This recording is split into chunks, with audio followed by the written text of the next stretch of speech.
Assalamualaikum warahmatullahi wabarakatuh. Selamat siang, salam sejahtera kita semua. Yang terhormat suhu kita semua, Pak Muji Santosa, selaku Direktur dari Muji Santosa Training Consulting, dan Prof. Mukhlis dari MSTC juga. Yang kami hormati Pak Fani Duha, narasumber kita pada siang sore hari ini, yang nanti akan membawakan materi tentang persyaratan dan evaluasi SMKK pekerjaan konstruksi. Dan Bapak Ibu, insan pengadaan se-Indonesia yang saya hormati. Puji syukur marilah kita panjatkan kehadirat Allah Subhanahu wa taala, Tuhan Yang Maha Esa, atas limpahan rahmat, taufik dan hidayahnya sehingga pada siang sore hari ini kita bisa bertemu kembali secara online dalam acara Muji Santosa Training and Consulting untuk kelas khusus. Shalawat serta salam senantiasa kesenangan kepada junjungan kita Nabi Agung Muhammad Rasulullah SAW. Berikan doa semoga kita termasuk golongan umatnya yang mendapatkan syafaat beliau kelak di yaumil akhir. Amin Allahumma amin. Baik Bapak Ibu, sebelum kita masuk di sesi webinar, untuk ketentuannya webinar nanti dilaksanakan selama 2 kali 45 menit. Jadi 45 menit pertama adalah penyampaian materi dari narasumber, dan 45 menit kemudian kedua adalah diskusi dan tanya jawab dipandu oleh moderator saya sendiri, Kuswoyo dari bagian PPC Sekda Kabupaten Batang. Dan peserta nanti yang akan mengajukan pertanyaan itu kami prioritaskan yang raise hand dulu. Raise hand nanti kami tunjuk untuk bertanya. Untuk yang kesulitan sinyal barangkali mungkin bisa chat, tapi untuk chat mohon maaf kami prioritas kedua. Dan untuk siang hari ini post webinarnya atau workshopnya ada 2 sertifikat ya Prof. Jadi yang nilai lebih dari 8 mendapat sertifikat workshop, tapi kalau nilainya di bawah 8 hanya mendapat sertifikat seminar online. Dan untuk daftar hadir kembali kami sampaikan, link daftar hadir nggak usah ditanya-tanya ya, karena link daftar hadir otomatis akan di-share setelah narasumber selesai menyampaikan materi. Itu untuk aturan webinar siang hari ini. Langsung sebelum kita mulai, marilah kita berdoa bersama-sama supaya acara ini bisa lancar dan minim gangguan. Syukur-syukur tidak ada gangguan. Berdoa mulai.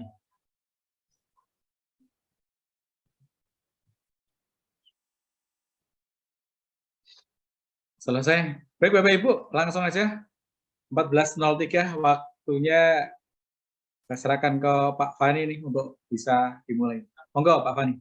Baik, terima kasih Pak Kuswoyo. Bismillahirrahmanirrahim. Selamat siang, selamat sore. Assalamualaikum warahmatullahi wabarakatuh. Salam sejahtera untuk kita semua. Yang saya hormati Pak Muji. Terima kasih Pak Muji sudah diberikan kesempatan untuk sharing dengan teman-teman di sini. Kemudian juga yang saya hormati Pak Mukhlis. Ketemu lagi Pak. Dan rekan-rekan semua yang hadir di webinar pada sore hari ini, seperti disampaikan oleh Pak Kus tadi, hari ini kita coba diskusi terkait dengan persyaratan dan evaluasi terkait dengan SMKK ya Bapak Ibu semua ya, khususnya pada pelaksanaan tender pekerjaan konstruksi.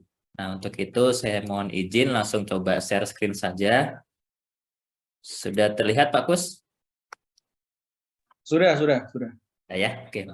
Baik. Mungkin materi juga sudah disampaikan ya Pak Bagus? Sudah nanti saya share ulang ke Oke, siap. Jadi sebagaimana biasa di awal ini kami izin memperkenalkan diri terlebih dahulu Bapak Ibu semua. Nama saya Fani Duha, saat ini sebagai Kepala Balai Pelaksana Pemilihan Jasa Konstruksi di wilayah Riau. Salam buat teman-teman yang mungkin ada yang dari Kepri di sini. Kemudian untuk riwayat pendidikan terakhir mengambil S2 Construction Contract Management di University Teknologi Malaysia. Kemudian beberapa riwayat penugasan, kami ikut terlibat dalam penyusunan beberapa peraturan Menteri PUPR khususnya yang berkaitan dengan pengadaan jasa konstruksi ya, sebelum keluarnya Perlem LKPP nomor 12 tahun 2021. Ini ada nomor kontak saya, silahkan nanti kalau ada hal-hal yang ingin didiskusikan lebih lanjut setelah materi hari ini bisa menghubungi kami via WhatsApp di 0813 7619 2983.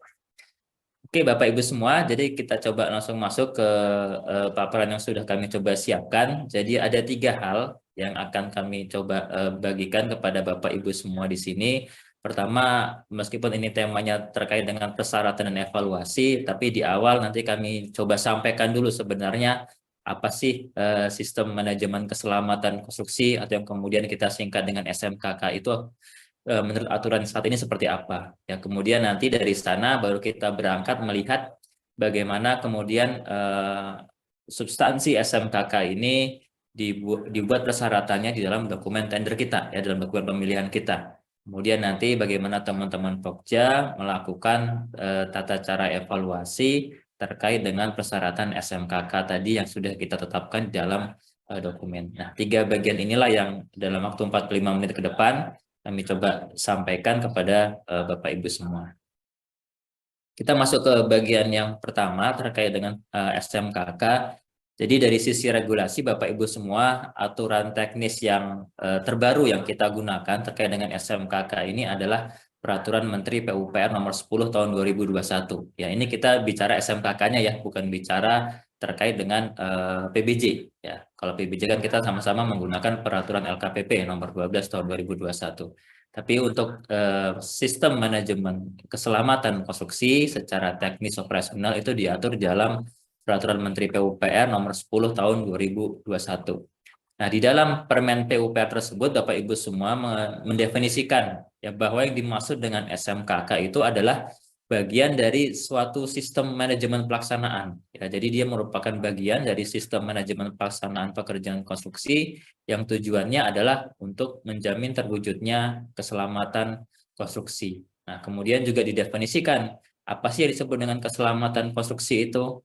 Jadi di situ disebutkan kemudian keselamatan konstruksi adalah segala kegiatan keteknikan untuk mendukung pekerjaan konstruksi dalam mewujudkan pemenuhan ada standar keamanan, standar keselamatan, standar kesehatan, dan standar keberlanjutan. Ya, jadi keselamatan konstruksi ini tujuannya untuk mewujudkan 4 standar ini, ya, standar keamanan, standar keselamatan, standar kesehatan, dan standar keberlanjutan yang menjamin keselamatan keteknikan konstruksi, keselamatan dan kesehatan tenaga kerja, keselamatan publik, dan keselamatan lingkungan. Nah, artinya Bapak Ibu semua, kalau biasanya kita sudah terbiasa ya dengan istilah K3, keselamatan dan kesehatan kerja, ini harus sudah kita ubah mindsetnya ya dengan pola yang baru bahwa sekarang kita bukan lagi bicara hanya soal keselamatan dan kesehatan kerja.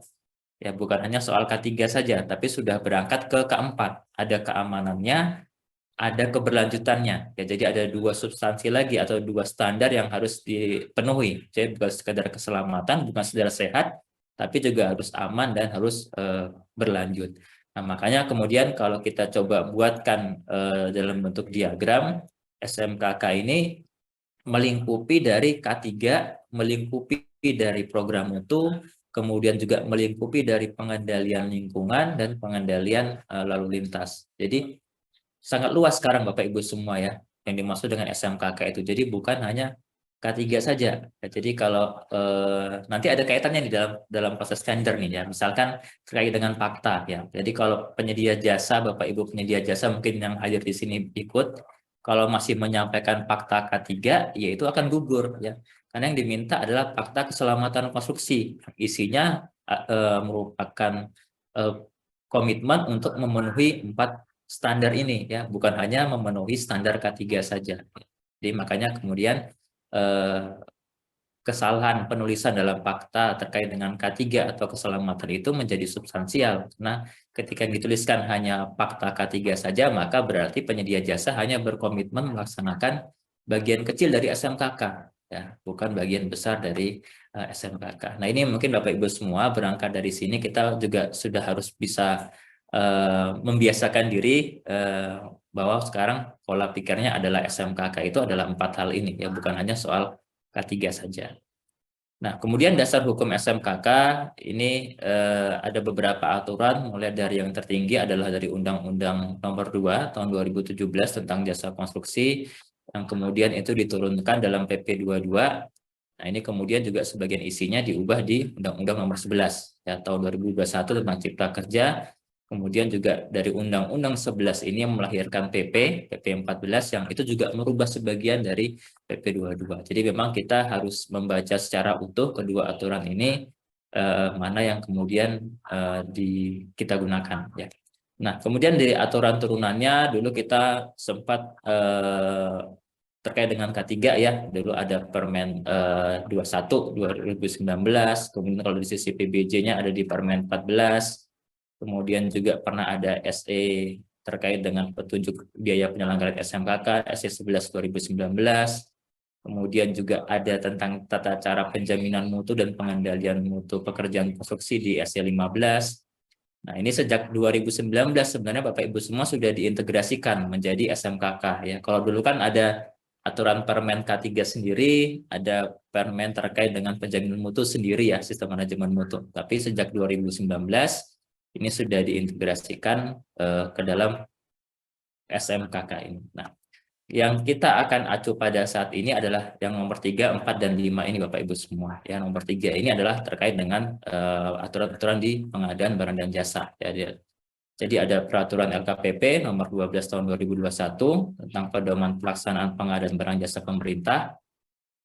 Kemudian terkait dengan SMKK-nya tadi yang kami sampaikan, ada Permen PU nomor 10 tahun 2021 tentang pedoman SMKK. Nah, kemudian sebenarnya ada satu lagi ya. Jadi SMKK ini kan kita harus menghitung biayanya berapa ya. Nah, pedoman untuk perhitungan terkait dengan penyusunan biaya tersebut itu diatur di dalam Permen PUPR nomor 1 tahun 2022 tentang pedoman penyusunan perkiraan biaya pekerjaan konstruksi bidang PUPR. Nah, tiga aturan inilah yang perlu kita baca-baca bersama nih ya terkait dengan SMK. Oke, nah kemudian di dalam keselamatan konstruksi ini juga nanti yang berkaitan dengan PBJ kita adalah kita harus bisa menilai atau menentukan tingkatan resiko dari pekerjaan konstruksi yang mau dikerjakan ya. Tingkatan resiko keselamatan konstruksinya itu apakah kecil, apakah sedang atau besar ya. Ini nanti diperlukan karena akan berkaitan dengan kemudian bagaimana kita mensyaratkan misalkan persyaratan personelnya ya, mensyaratkan apa namanya dokumen RKK-nya seperti apa. Jadi di dalam Permen PU Persul nomor 21 ini kemudian Permen PU nomor 10 tahun 2021 kemudian di situ dijelaskan bahwa ada yang namanya penilaian resiko keselamatan konstruksi, yaitu perhitungan besaran potensi berdasarkan kemungkinan adanya kejadian yang berdampak terhadap kerugian atau konstruksi, jiwa manusia, keselamatan publik dan lingkungan yang dapat timbul dari sumber daya tertentu. Jadi di dalam SMKK ini dalam menyusun tingkatan resiko keselamatan konstruksi ini nanti akan diidentifikasi bagaimana resiko itu sering terjadi atau tidak ya, dari sisi frekuensinya, dari sisi kekerapannya, kemudian dari sisi dampaknya, keparahannya.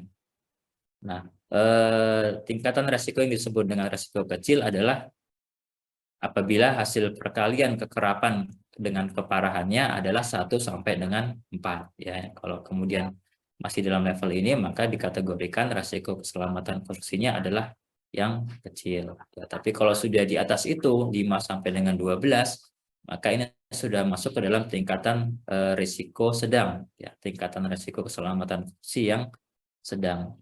Sedangkan kalau yang sudah merah ini di atas 15 ini berarti tingkatan resikonya adalah tingkatan resiko yang besar Bapak Ibu semua. Ya, jadi ada 3 tingkatan resiko nih ya, ada kecil, kemudian sedang, kemudian ada yang besar. Nah, satu yang perlu kita juga harus perhatikan Bapak Ibu semua, jadi risiko terkait inilah resiko keselamatan konstruksi ya. Nah, resiko keselamatan konstruksi ini bukan untuk menentukan segmentasi pasar jasa konstruksi ya. Apa maksudnya? Jadi kan kalau kita bicara pemaketan kan ada juga ya, ada paket kecil, menengah dan besar. Ya, kecil itu untuk paket-paket di atas kurang dari 15 miliar, kemudian yang menengah itu 15 sampai 50 dan di atas itu 50 untuk yang besar. Nah, itu tidak berkaitan langsung sebenarnya Bapak Ibu semua. Jadi bukan lantas berarti ketika misalkan paketnya dari sisi pemaketan dia kecil, kemudian resiko keselamatannya pasti kecil. Ya, tidak juga seperti itu. Ya, bisa jadi paketnya cuma 10 miliar, tapi kemudian resiko keselamatannya adalah sedang. Ya. Atau sebaliknya, resiko paketnya besar, tapi ternyata resiko ininya sedang. Ya, bisa begitu. Jadi tidak selalu apa namanya selaras nih ya. Jadi kalau paketnya kecil pasti kemudian resiko keselamatannya kecil ya. Kalau tingkat resikonya keselamatannya sedang maka pasti pemaketannya juga menengah. Jadi tidak selalu sejalan ya. Jadi bukan untuk menentukan kompleksitas atau segmentasi pasar, tetapi nanti hanya untuk menentukan beberapa persyaratan-persyaratan yang akan kita atur, misalkan terkait dengan kebutuhan ahli K3. Oh, kalau kecil berarti yang disyaratkan hanya petugas keselamatan atau K3 saja. Ya, kalau risiko hanya ahli muda atau paling tinggi ahli madya gitu ya. Jadi tidak menentukan terkait dengan segmentasi pasar jasa konstruksinya. Kalau segmentasi ini tetap mengacu kepada biaya pekerjaan, teknologi, sama resiko konstruksinya, resiko jasa konstruksinya.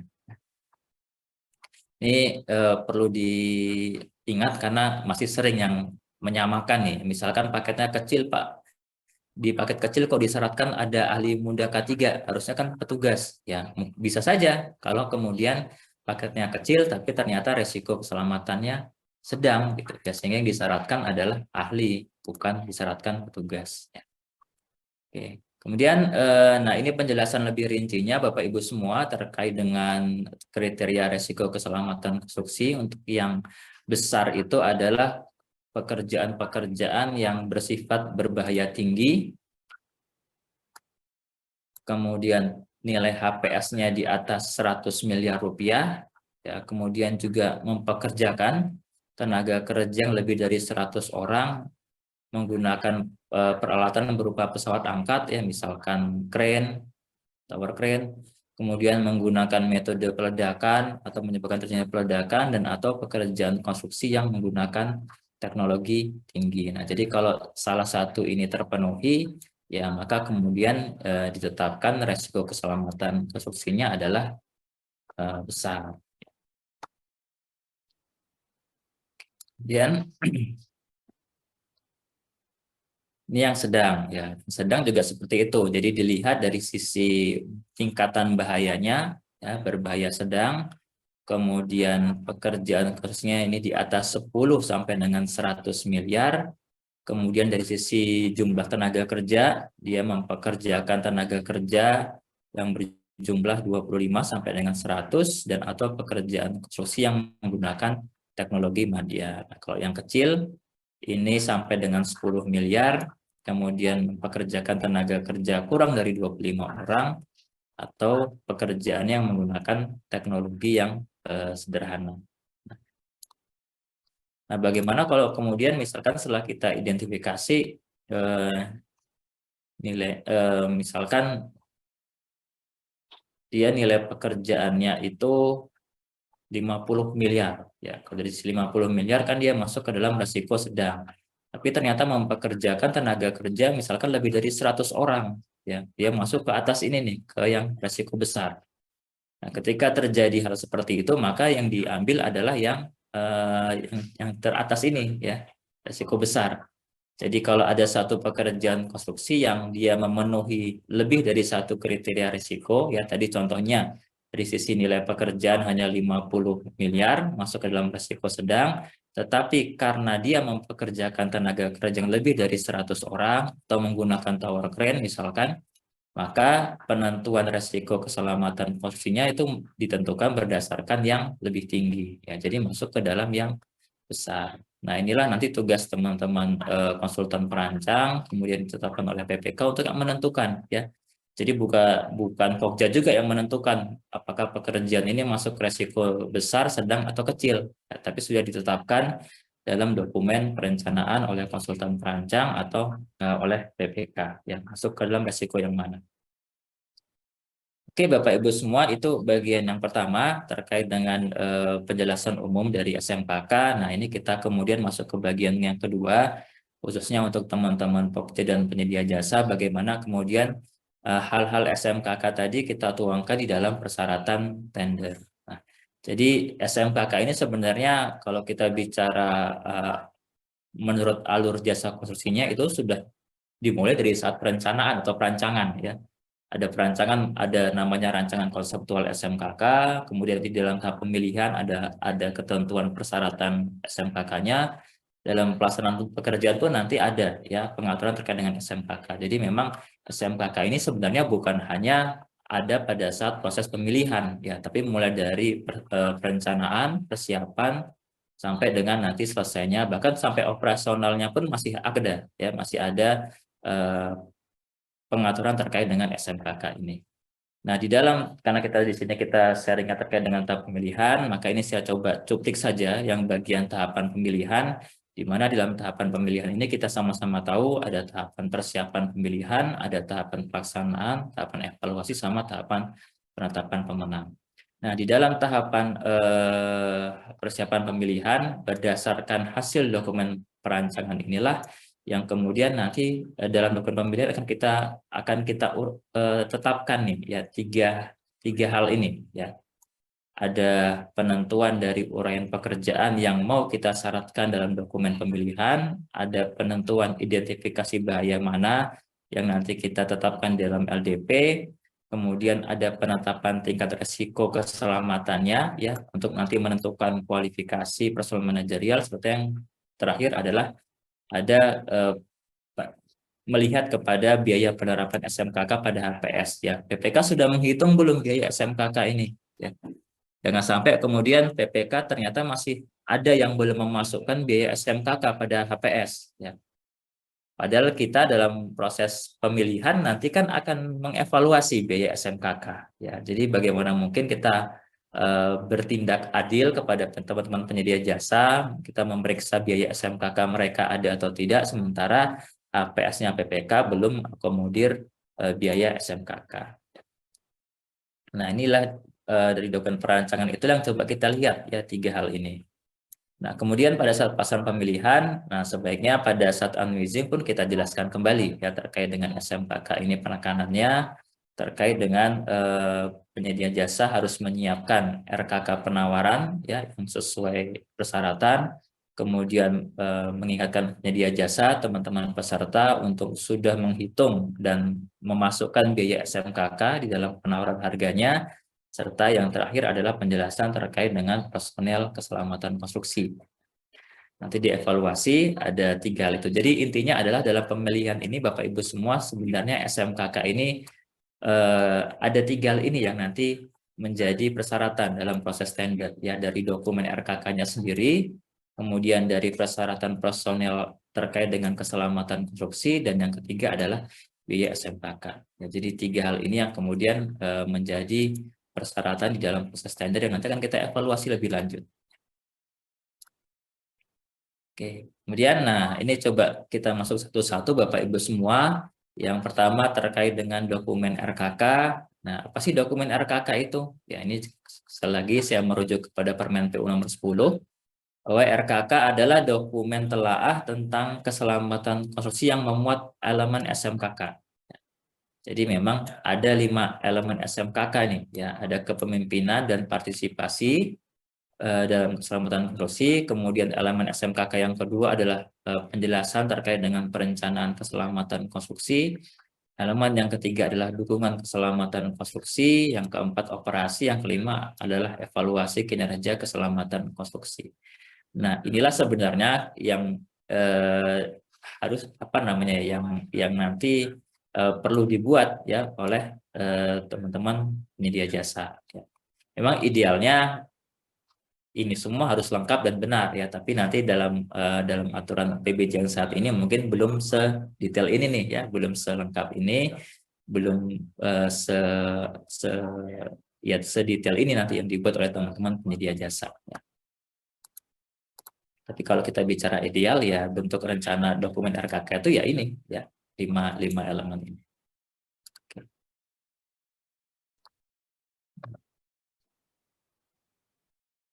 Nah, di dalam MDP Parlem LKPP nomor 12 tahun 2021, Bapak Ibu semua, terkait dengan dokumen RKK ini sudah ada ya penjelasan bagaimana persyaratannya ya.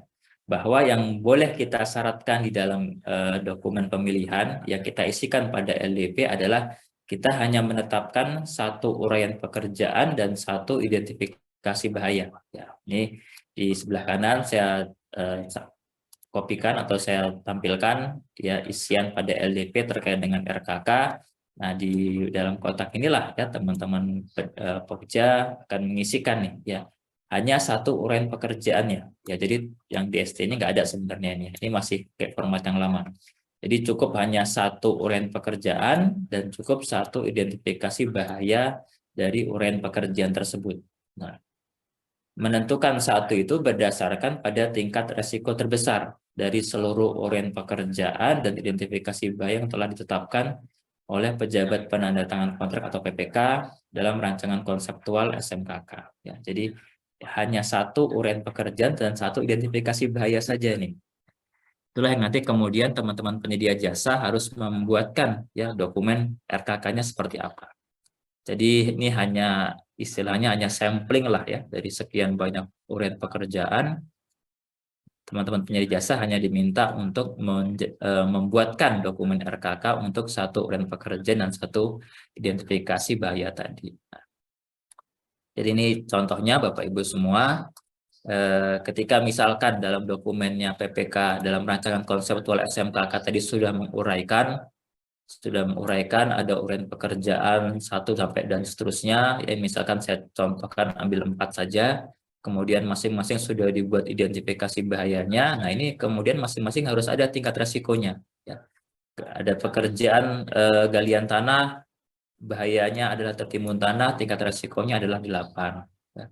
Kemudian ada pemasangan tiang pipa beton ya, di sini ada 2 identifikasi bahaya, ada tertimpa tiang pancangnya. Kemudian ada pekerja tenggelam akibat tongkang tidak stabil, ya mungkin pada saat pemasangan tiangnya. Nah, ini kemudian juga dibuat tingkat resikonya, ya masing-masing bahaya tadi ada tingkat resiko. Misalkan yang tertimpa ini 15, yang pekerja tenggelam itu 12. Ya. Dari angka-angka inilah yang kemudian nanti ditentukan, ya ketika persiapan pemilihan, ketika membahas persyaratan dengan teman-teman PPK. Akan dilihat mana yang paling besar tingkat resikonya. Ya, dalam hal ini, dalam contoh ini ada 2 nih. Ya. Nah, kalau ada 2 ini bagaimana? Apakah harus kemudian dua-duanya kita tuliskan? Cukup satu saja Bapak Ibu semua ya. Yang mana? Nah, itu silahkan ya. Jadi tidak diatur ya. Mau memilih yang ini atau mau memilih yang pemancangan pipa baja itu silahkan saja ya. Karena nilai tingkat resikonya sama-sama yang paling tinggi ini ya, sama-sama 15. Jadi mau menggunakan pemasangan tiang pipa beton dengan identifikasi bahaya tertimpa tiang pancang roboh itu oke. Tapi kalau mau memilih yang kedua pun yang tidak masalah juga ya. Pemancangan pipa baja dengan identifikasi bahaya tertimpa tiang pipa baja jatuh ya. Tapi poinnya adalah jangan kemudian dibuat 1 dan 2 nih ya. Kalau 1 dan 2 nanti malah dokumennya dinyatakan salah ya, tidak sesuai ketentuan peraturan perundang-undangan. Jadi cukup tetapkan salah satu saja berdasarkan pembahasan dengan PPK ya, mau yang ini atau mau yang bawahnya. Oke. Nah, itu yang pertama Bapak Ibu semua. Nah, persyaratan yang kedua adalah terkait dengan personel ya, personel RKK. Jadi terkait dengan persyaratan personel KK, bukan RKK sebenarnya, KK ini bergantung kepada tingkat resiko keselamatan konstruksi ya. Ini sekali lagi ini resiko keselamatan konstruksi ya, bukan segmentasi pemaketan. Ya. Kalau untuk yang jabatan selain K3 itu memang melihatnya kepada segmentasi pemaketan. Yang misalkan yang kecil, paketnya kecil, maka hanya mensyaratkan pelaksana. Ya, kalau paketnya paket segmentasi menengah, maka hanya hanya manajer proyek, manajer teknik dan manajer keuangan serta 1 terkait dengan K3 ya. Tapi kalau khusus untuk yang K3 atau untuk yang KK ini bukan melihat dari sisi segmentasi pemaketannya ya, tapi melihat kepada risiko keselamatannya, apakah dia kecil atau sedang atau besar. Ya, ini makanya dari sejak awal itu ya PPK sudah harus sudah harus menetapkan, ya, sudah harus punya dokumen rancangan konseptual SMKK namanya. Nah, itu dari mana? Dari pekerjaan perencanaan atau pekerjaan perancangan, ya. Jadi konsultan perancang harusnya ketika mereka ditugaskan untuk menyiapkan perancangan suatu bangunan, mereka pun harusnya sudah diminta untuk menyiapkan output rancangan konseptual SMKK. Nah, di sanalah nanti kelihatan tuh, ya, apakah pekerjaan ini resiko pekerjaan konstruksinya itu dia kecil, apakah sedang atau besar, ya. Jadi bukan pada saat mau mengajukan tender seleksi, tender baru kemudian dibahas nih, ya, dengan pekerjaan, jangan. Ini ranahnya perancangan, bukan ranahnya pemilihan. Nah, dari dokumen tadi, kemudian ketika misalkan dalam dokumen rancangan konseptual SMKK itu adalah resikonya adalah kecil, maka kemudian yang disyaratkan adalah petugas K3 atau petugas keselamatan konstruksi tanpa perlu syarat pengalaman. Ya. Tapi kalau kemudian resikonya sedang, nah ini ada dua pilihan nih, ya. Bisa pilihan ini maksudnya adalah pilihan untuk penyedia jasa Bapak Ibu semua, ya, bukan kemudian misalkan resiko sedang nih, kemudian di di dalam dokumen pemilihan kemudian mau mensyaratkan hanya ahli K3 saja, ya. Ahli K3 ini tidak bisa. Jadi minimalnya adalah yang kita syaratkan adalah minimal menyampaikan ahli muda K3 dengan pengalaman 3 tahun, ya. Jadi penyedia jasa bisa saja kemudian menyampaikan personel yang dia ahli madya atau ahli utama, ya. Jadi persyaratan minimal ini, ya. Minimalnya pun pakai yang satu ini. Nah, kalau resiko besar juga yang kita syaratkan berarti minimal penyedia jasa harus menawarkan ahli madya K3 dengan pengalaman 3 tahun. Nah, kalau penyedia menyampaikan ahli utama, ya diterima, ya, jangan digugurkan juga, ya. Jadi ini penentuan persyaratannya. Kalau kecil itu yang disyaratkan adalah petugas tanpa syarat pengalaman, ya, jadi tidak dinilai pengalamannya ada atau tidak. Kalau resiko sedang, maka yang kita syaratkan adalah minimal ahli muda K3 dengan pengalaman 3 tahun. Kalau resiko besar yang kita syaratkan adalah yang ini, ya, ahli madya K3 dengan pengalaman minimal 3 tahun, ya. Oke, ya, rasanya mudah-mudahan clear, ya. Kemudian selanjutnya yang ketiga, nah, biaya, ya. Tadi yang pertama sudah mensyaratkan dokumen RKK, yang kedua mensyaratkan personel, yang ketiga terkait dengan mensyaratkan biaya.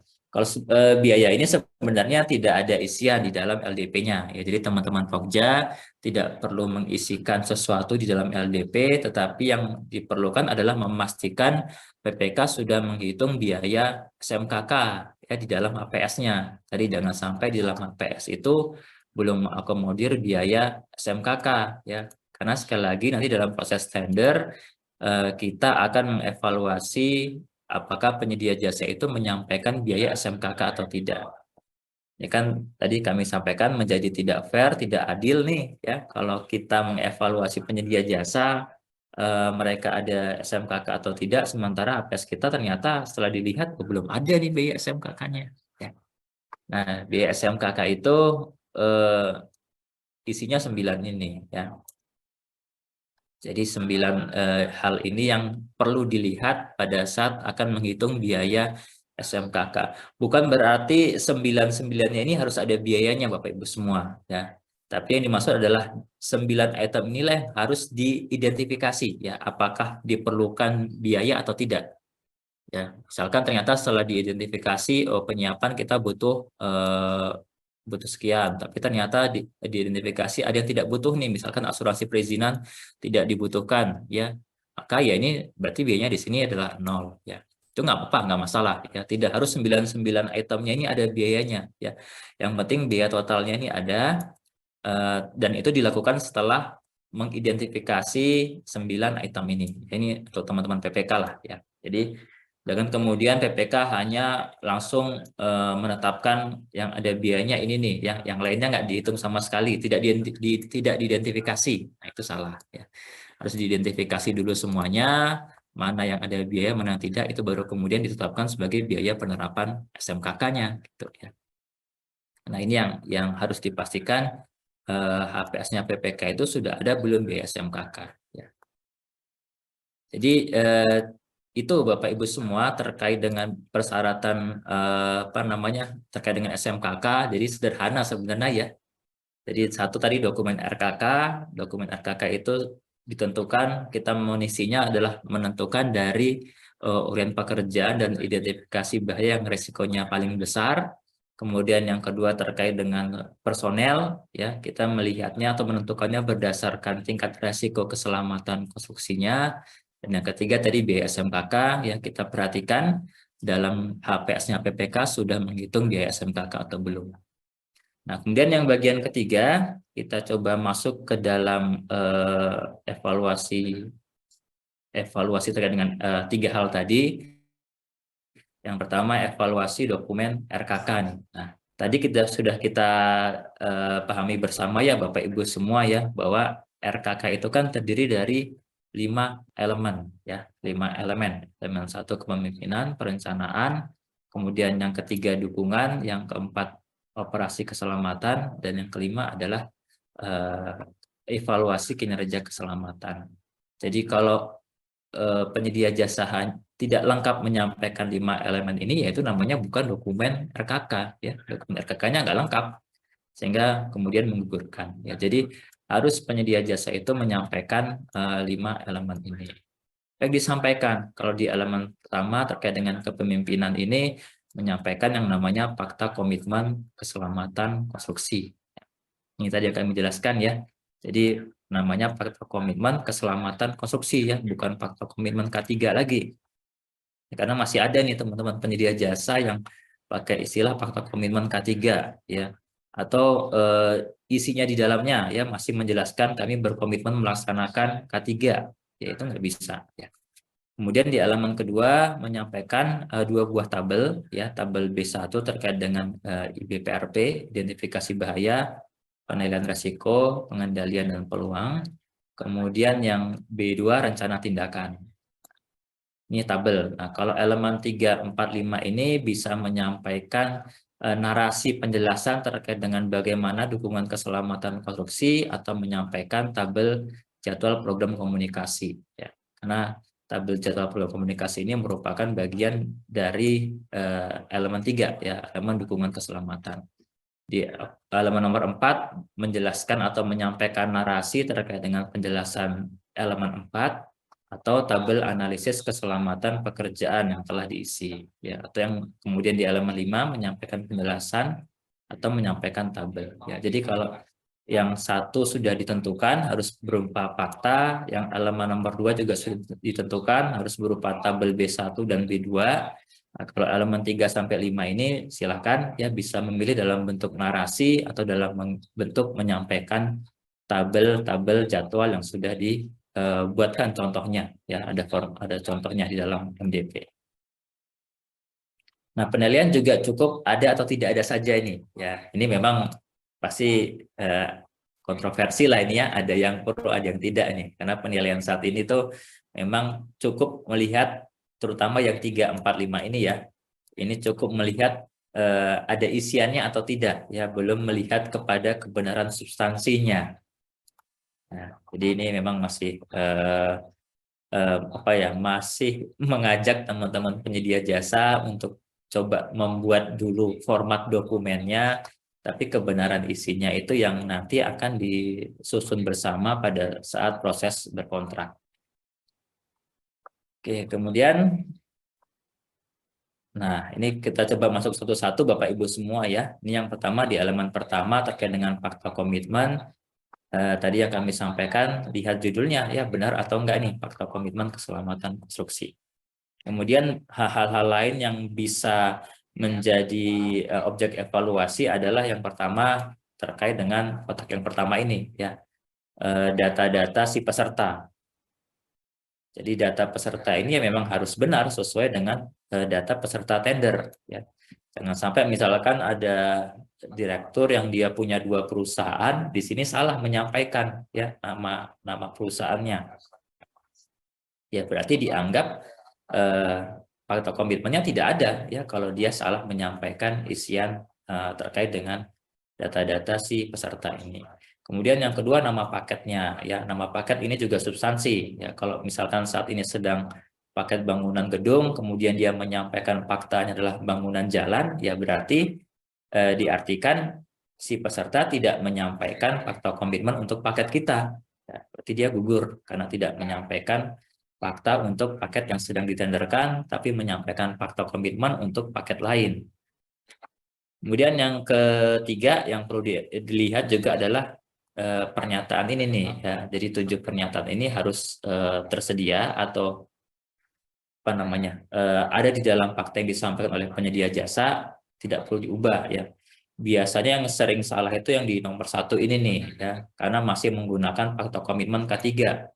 Jadi masih menggunakan istilah memenuhi ketentuan K3 konstruksi. Ya itu gugur ya, karena tadi penjelasan di awal bahwa K3 konstruksi itu hanya bagian kecil dari K4. Jadi 3 hal ini Bapak Ibu semua dalam fakta yang bisa kita evaluasi substansinya ya, kebenaran atau kesesuaian data-data peserta, kesesuaian nama paket, dan kesesuaian dari pernyataan faktanya itu sendiri. Ya. Tanda tangan atau tidak bertanda tangan itu tidak masalah, atau tanda tangannya bukan ditandatangani oleh direktur atau sebagainya, itu juga tidak hal yang menggugurkan sepanjang isian di atas ini benar, dan ini sesuai. Oke, kemudian isi 10 menit lagi ya, mudah-mudahan sempat nih. Kemudian yang kedua terkait dengan elemen nomor 2, nah ini juga hal yang perlu menjadi substansi perhatian adalah tadi penyedia jasa harus menyampaikan 2 buah tabel ya, tabel B1 dan tabel B2. Nah, di tabel B1 itu yang menjadi substansi yang perlu diperhatikan adalah isian dari uraian pekerjaan dan isian dari identifikasi bahaya ini.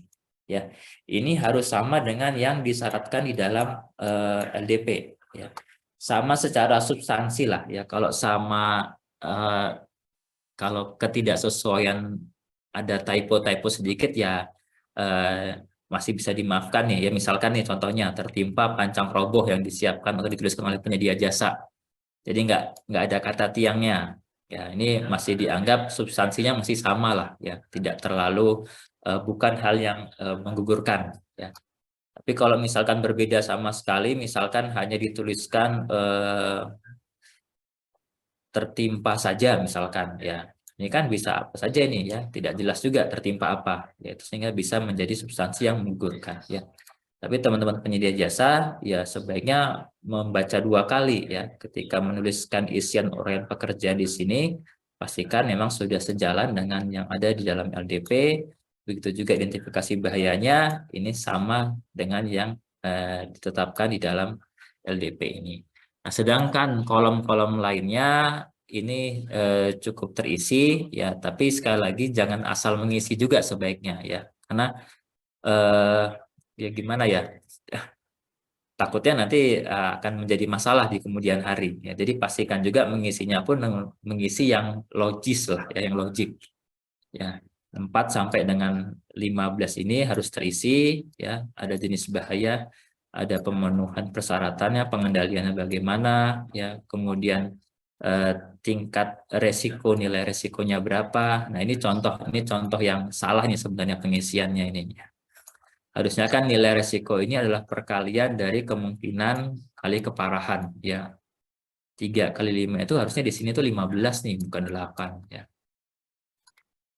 Tapi ini menjadi tidak menggugurkan karena tadi penilaian pada saat ini itu hanya ada atau tidak saja ya, terisi atau tidak terisi saja. Jadi ini sepanjang sudah terisi ya, ini menjadi diterima ya. Tapi secara substansi sebenarnya kalau melihat kepada substansi RKK ini sebenarnya tidak pas ya. Kemudian tingkat resikonya karena cuma 8 ini juga sebenarnya tidak sesuai kan. Tadi kan hanya sampai 5 ya. Ini juga tidak sesuai nih. Nah, ini contoh yang tidak sesuai tapi tidak kemudian menggugurkan ya, karena tadi evaluasinya hanya masih sekedar ada atau tidak saja. Nah, khusus kolom 16 ini tidak diisi, tidak apa-apa karena sifatnya hanya keterangan, jadi memang tidak wajib untuk diisi. Nah, tabel B2 juga begitu, ini sebaiknya diisi, bukan sebaiknya, harus diisi secara lengkap ya. Semua kolom harus terisi. Dan nah ini benar nih ya, jadi dari kolom 6 tabel B1 ini kemudian turun ke sini harusnya ya, betul. Ini kalau ini sih contohnya contoh benar. Tapi kadang-kadang ada juga yang nggak sesuai tuh. Di sini bilangnya A, tapi nanti kemudian tabel B2-nya malah yang lainnya ya. Tapi sekali lagi secara substansi itu belum menjadi hal yang menggugurkan ya. Oke, kemudian kalau di elemen-elemen berikutnya, jadi penyedia jasa cukup menyampaikan penjelasan mengenai entah penjelasan sumber daya, penjelasan kompetensi. Jadi bukan harus lengkap juga semuanya ya. Cukup salah satu saja sudah bisa. Misalkan hanya menjelaskan terkait dengan program komunikasi ini. Ya, menjelaskan dalam bentuk narasi bahwa ada kegiatan-kegiatan untuk mengkomunikasikan terkait dengan SMKK dalam pekerjaan nantinya. Itu sudah lulus ya. Atau contohnya kemudian mereka jabarkan dalam bentuk tabel seperti ini ya, bisa ya. Jadi bukan harus kelima-limanya ini ada semua nih ya. Jadi cukup ketika ada salah satu sub elemen C ini ada, maka kemudian itu dinilai sebagai dokumen yang sudah memenuhi persyaratan. Ya. Kemudian kalau elemen nomor 4 ini operasi, bisa menjelaskan terkait dengan perencanaan pengendalian atau kesiapan tanggapan terhadap kondisi darurat atau menyampaikan tabel job sheet analisis. Yang elemen nomor 5 juga seperti itu ya, menyampaikan penjelasan terkait dengan evaluasi, bisa pemantauan, bisa tinjauan, bisa peningkatan, atau menyampaikan tabel jadwal audit yang sudah diisi ya. Jadi di sini dikasih nih ya, apa namanya, ada arsirannya lah ya, jangan kosong juga. Kalau sama sekali nggak ada arsiran atau checklist, berarti ini akan dianggap sebagai belum diisi ya, sehingga bisa kita gugurkan. Tapi harus ada isiannya nih. Ya, misalkan mereka mau ngeblok semua pun ya nggak masalah juga. Oke. Oke, kemudian yang kedua terkait dengan personelnya ya. Tadi yang pertama dokumen RKK, yang kedua ini terkait dengan evaluasi personel keselamatan konstruksi. Nah, kita fokus saja di bagian yang personel K3 atau keselamatan ini, bahwa pengalaman yang bisa dihitung, yang bisa kita nilai adalah pengalaman yang berkaitan dengan keselamatan konstruksi di pekerjaan konstruksi ya. Jadi tadi misalkan ya, dalam LDP disyaratkan ahli muda K3 dengan pengalaman 3 tahun. Nah, pengalaman 3 tahun itu dilihat atau bisa dihitung dari pengalaman-pengalaman K3 di pekerjaan konstruksi. Ya. Jadi kalau pengalaman dia sebagai apa namanya di luar K3 ya nggak bisa, ya. Atau pengalaman K3 tapi di pekerjaan konsultasi ya, di perencanaan ya nggak bisa juga ya, harus terkait dengan pekerjaan konstruksi ya. Jadi pengalaman 3 tahun, maka dia harus punya pengalaman 3 tahun di K3 dan di pekerjaan konstruksi ya. Ini contohnya ya, misalkan dia pengalaman 3 tahun itu, kemudian ketika dilihat yang tahun pertama dia sebagai engineer pembangunan jalan, tidak ada tugas fungsi terkait dengan pengawasan K3 atau penerapan K3, ya tidak bisa dinilai ya. Atau kemudian di tahun ketiga ternyata dia sampaikan adalah pengalaman dalam K3 tapi dalam pekerjaan supervisi, ya ini juga menjadi tidak bisa dinilai. Yang bisa dinilai kemudian hanya satu saja, yaitu pengalaman sebagai ahli K3 di pembangunan gedung ya, gitu. Oke, kemudian terakhir terkait dengan evaluasi biaya SMKK. Nah, ini penyedia itu wajib menyampaikan biaya SMKK ya di dalam daftar kuantitas dan harga. Besarannya tidak dievaluasi ya, yang penting ada nilainya lah ya, ada uangnya, entah 1 juta, entah 10 juta, ya, entah 50 juta, entah 100 juta, yang penting ada biaya penerapan SMKK yang ditawarkan oleh penyedia jasa. Tidak boleh ditetapkan 0 rupiah ya, atau tidak menyampaikan ya. Kalau penyedia jasa tidak menyampaikan biaya SMKK atau menyampaikan tapi nilainya 0, maka dinyatakan gugur ya. Dan yang kedua, tidak perlu ada rincian juga ya. Jadi kita juga tidak perlu meminta penyedia jasa untuk menyampaikan 10 juta tadi rinciannya apa saja tuh. Itu tidak perlu ya, cukup nilai totalnya saja. Ya, jadi penyedia jasa juga harus siap nih ketika mereka menawar sedikit, tapi ternyata ketika nanti di pelaksanaan ternyata butuh cukup banyak biaya penerapan SMKK yang cukup besar biayanya, ya mereka harus tetap berkomitmen untuk melaksanakan semua komponen biaya penerapan SMKK. Ya. Jadi teman-teman penyedia jasa juga memang harus menghitung ya berapa biaya SMKK yang nantinya memang akan benar-benar dibutuhkan di lapangan. Jadi untuk biaya SMKK ini sekali lagi hanya totalnya saja dan tidak perlu ada rincian. Ya. Oke, nah saya rasa itu Pak Gus Oyo, saya hitung-hitung sih pas 45 menit ya untuk Ya lebih sesi dikit lah. laporan dari kami. Oh lebih dikit ya? Mohon maaf lebih dikit. Selanjutnya untuk sesi diskusi kami kembalikan ke Pak Gus. Terima kasih Bapak.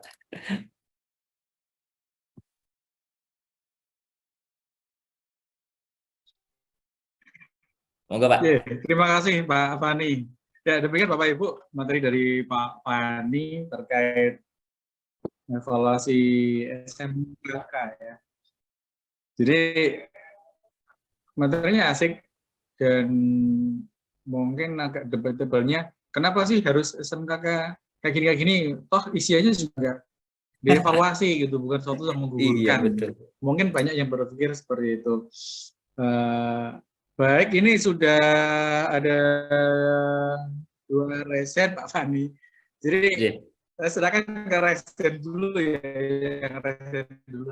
Sebenarnya sudah ada chat ini dari awal tadi sudah ada beberapa chat.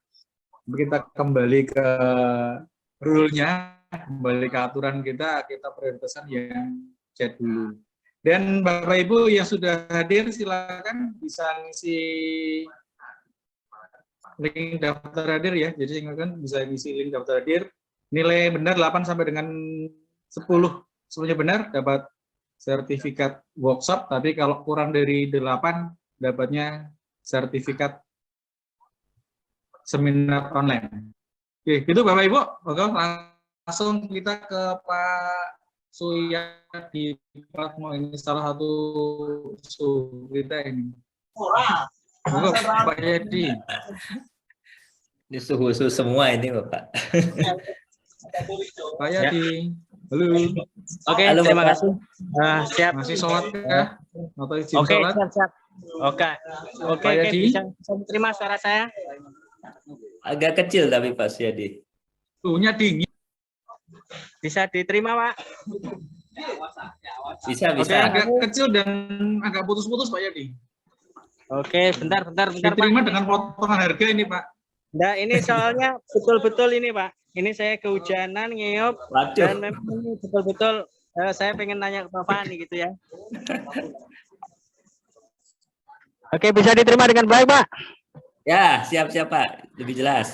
Begini Pak, terkait dengan SMKK di sini bahwa terima kasih. Assalamualaikum warahmatullahi wabarakatuh. Sampai lupa ya. Waalaikumsalam. Yang terhormat Pak Fani selaku narasumber, Pak Gus Woyo selaku moderator, dan Prof. Muklis dan Pak Muji Santoso selaku owner dari MS Muji Santoso Training and Consulting.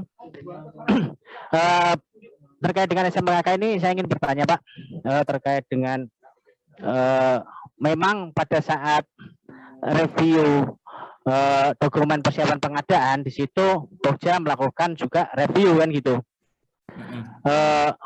Memang terkait dengan SMKK ini juga dilematis Pak, bahwa pada saat di Pokja pada saat evaluasi dilakukan evaluasi, namun pada saat rapat persiapan pengadaan, rapat persiapan penandatanganan kontrak di situ tidak dibahas Pak, sehingga banyak sekali ini Pak. Bahkan dari mulai SMKK ini juga cara identifikasinya asal-asalan Pak. Ya. Ini yang menjadi masalah, bahwa siapa sih nanti yang akan bertanggung jawab ketika nanti terjadi risiko keselamatan terkait dengan pekerjaan konstruksi ini. Ini yang menjadi catatan bagi kami bahwa ini karena di kami ada case bahwa memang secara substansi saya disebutkan bahwa resiko adalah risiko keselamatan konstruksi yang bukan memang terkait dengan segmentasi pemaketan. Ini sangat saya setuju sekali ya. Memang kemarin itu nilainya kecil Pak, tidak sampai dengan 2M. Namun dalam identifikasinya di lapangan terkait dengan permasalahan SMKK ini apakah betul atau tidak, saya juga kurang paham bahwa ternyata di situ nilainya tidak sampai 2M, namun pada saat pengerjaan konstruksi, pada saat pemasangan kap itu merenggut nyawa, Pak. Ini yang akhirnya saya juga ribet karena di atasnya ada jaringan listrik. Secara tidak sengaja pada saat pemasangan jaringan di situ akhirnya nempel lah pada jaringan listrik tersebut sehingga menyebabkan kematian. Lah ini loh, apakah daripada pada saat perancangan tersebut itu betul-betul dilakukan identifikasi terkait dengan SMKK ini. Nah itu nanti siapa yang bertanggung jawab Pak? Saya baik itu pengawas, karena pada saat rapat persiapan kontrak juga tidak dibahas. Di situ juga ternyata di pengawasannya juga lemah. Ini siapa yang bertanggung jawab Pak? Terima kasih Pak. Assalamualaikum warahmatullahi wabarakatuh. Waalaikumsalam warahmatullahi wabarakatuh. Monggo langsung aja Pak Fani. Mohon maaf ini punya saya yang agak lemot, jaringannya beberapa kali terpental keluar. Monggo Pak Fani. Ya, matur nuwun Pak Siadi, Bapak Ibu semua. Nah ini memang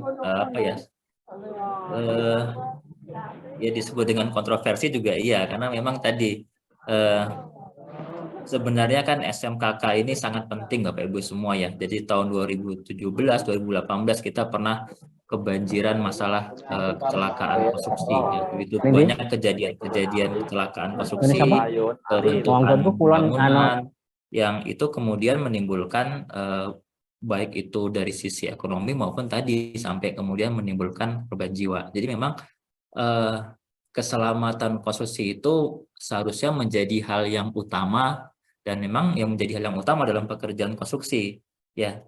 Cuman memang sayangnya pada saat ini hal tersebut belum kemudian dari awal itu belum kemudian tercipta gitu ya. Jadi yang disampaikan Pak Suyadi tadi sangat sering kejadian sebenarnya ya. Bagaimana pada saat, janganlah pada saat rapat persiapan, pada saat perencanaan atau perancangan pun kadang-kadang PPK sama konsultan perancang ini belum ngeh ya aturan terkait dengan RKK yang baru ini ya, bahwa mereka harus menyiapkan yang namanya rancangan konseptual SMKK ya. Kadang-kadang itu masih belum ngeh juga ya, belum menjadi produk dari konsultan perancang ya. PPK juga kemudian tidak mengatur di KAK-nya bahwa salah satu outputnya perencana atau perancang adalah harus menyiapkan dokumen SMKK ya. Jadi masih lemah terkait dengan pemahaman terkait dengan penerapan K3 ini atau KK ini ya. Sebenarnya kalau di dalam dalam pelaksanaan jasa konstruksi Pak Yadi, dari tahapan perencanaan itu sudah harus diperhatikan ya, sudah harus ada dokumennya yang kita sebut tadi dengan rancangan konseptual SMKK tadi, mulai dari tahapan perencanaan oleh konsultan perencana, kemudian nanti didetailkan lagi lebih detail pada saat perancangan untuk pekerjaan fisiknya oleh konsultan perancang. Itu sudah harus diidentifikasi keselamatan konstruksi ini ya, makanya ada output dokumen rancangan konseptual SMKK ya, sudah detail di situ. Ada tingkat resikonya, kemudian ada bagaimana pengendaliannya, ya semuanya detail di situ sudah harus tertuang sebenarnya. Ya. Nah pada saat pemilihan ini, memang sekali lagi ini karena kemarin kan aturan yang baru ya. Kemarin itu sebenarnya kebijakannya adalah di awal-awal karena ini masih aturan baru, artinya masih pembelajaran nih. Ya. Jadi kita belum bisa memaksakan teman-teman peserta tender itu untuk 100% benar semua substansi RKK-nya ya, karena masih hal yang baru nih ya. Ibaratnya kita baru belajar jalan, ibaratnya kita anak TK baru belajar menulis, kalau kemudian dipaksakan sudah harus benar tulisannya, sudah harus bisa berlari, ya nanti semua penyedia jasa ini nggak akan ada yang lulus nih ya. Kemarin tuh kebijakannya seperti itu sebenarnya di awalnya di Permen PUPR 14 2020. Ya, tapi harusnya kan ini dibatasi Bapak Ibu semua ya, berapa lama sih kita mau seperti itu, karena takutnya nanti malah jadi kebiasaan ya, akhirnya penyedia jasa, teman-teman peserta tender itu juga akhirnya ya asal membuat saja seperti yang disampaikan Pak Suyadi tadi, yang penting asal mengisi, asal menyampaikan lengkap isiannya, toh nanti lulus juga kan, tidak dievaluasi kebenarannya. Ini memang yang mungkin ya perlu dikaji oleh ya di kami sebenarnya ya sebagai regulator, mengusulkan kepada teman-teman LKPP ya untuk ke depan ya sudah harus dievaluasi substansinya. Sebenarnya di Permen PU 10 itu sudah ada tata cara evaluasi untuk proses pemilihan ya, tetapi itu belum bisa kita akomodir di dalam dokumen PBJ karena belum diatur di Permen LKPP-nya gitu. Nah, terkait dengan rapat persiapan penandatanganan kontrak tadi, sebenarnya di dalam rapat itu harusnya ya PPK dan penyedia jasa itu sudah membahas juga Pak Yadi terkait dengan dokumen kelengkapan dari RKK ini. Seingat saya diatur kalau di dalam MDP itu ada ketentuannya deh, bahwa salah satu isi dari rapat persiapan penandatanganan kontrak itu adalah pembahasan terkait dengan kelengkapan dokumen RKK. Nah, nanti perbaikan-perbaikan tadi yang substansinya tidak benar itu semua dilakukan pada saat setelah berkontrak ya, pada saat PCM penyedia jasa ya harus membuat dokumen RKK yang sudah sesuai dengan kondisi di lapangan ya. Jangan lagi kemudian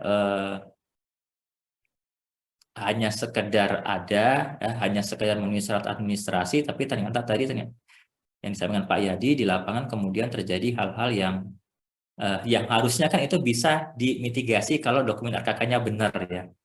Tadi ternyata ada saluran tegangan listrik di dalam di sekitar lokasi proyek, kan ini harusnya mudah dilihat ya oleh PPK, oleh kontraktor, oleh pengawas. Harusnya sudah tertuang dalam dokumen RKK-nya itu. Ya, bagaimana mitigasinya, bagaimana pengendaliannya.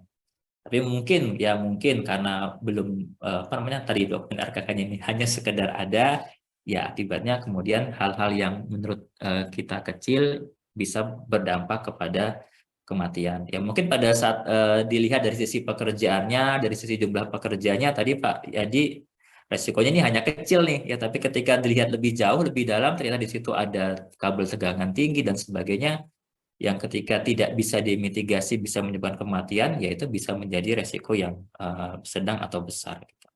Nah, kalau siapa yang bertanggung jawab, rasanya tidak bisa kita putuskan langsung Bapak Ibu semua ya. Ini perlu dilihat masing-masing kan ada perannya ya. Ada kontraktor punya peran, pengawas punya peran, PPK juga punya peran, perancang juga punya peran, maka perlu ada satu ya, forum lah ya untuk menentukan masing-masing kesalahannya seperti apa Pak Yadi.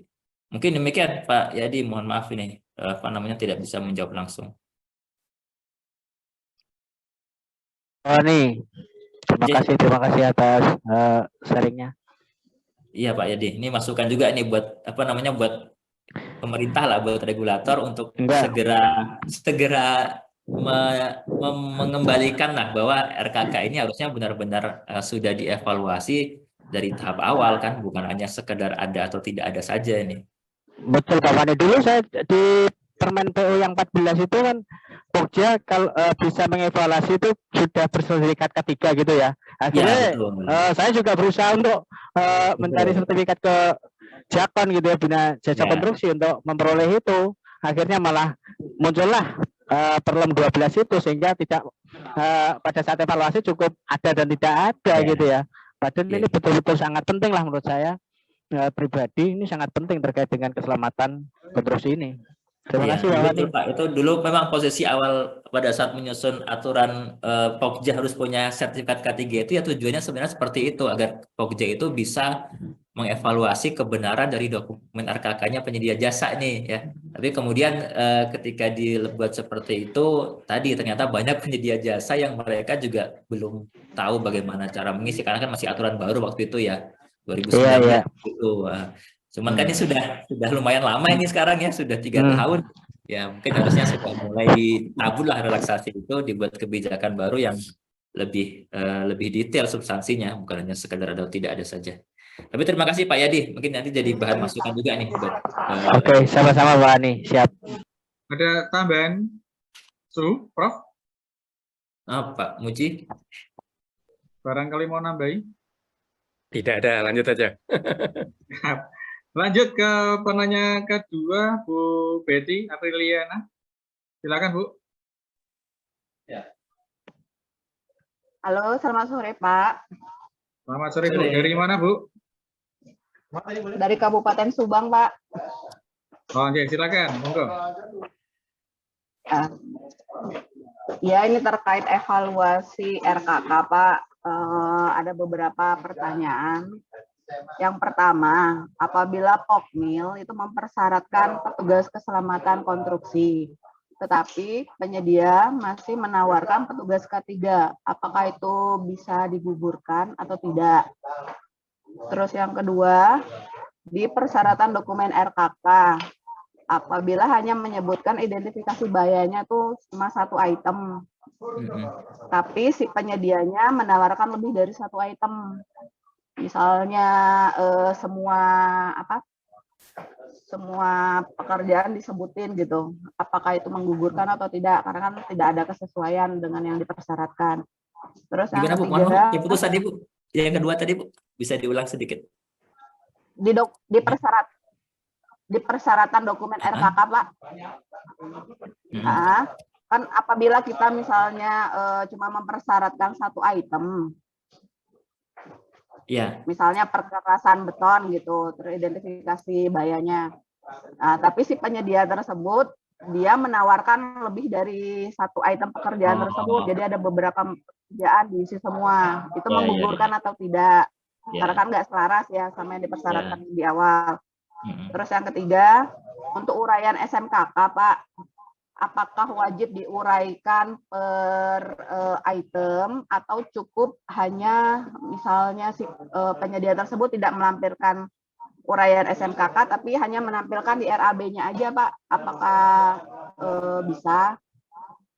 Terus yang keempat, untuk elemen kedua, Pak, yang perencanaan keselamatan konstruksi pada tabel B1 dan B2, apakah wajib ditandatangani oleh petugas keselamatan konstruksi atau bisa dialihkan oleh direktur atau malah tidak ditandatangani sama sekali?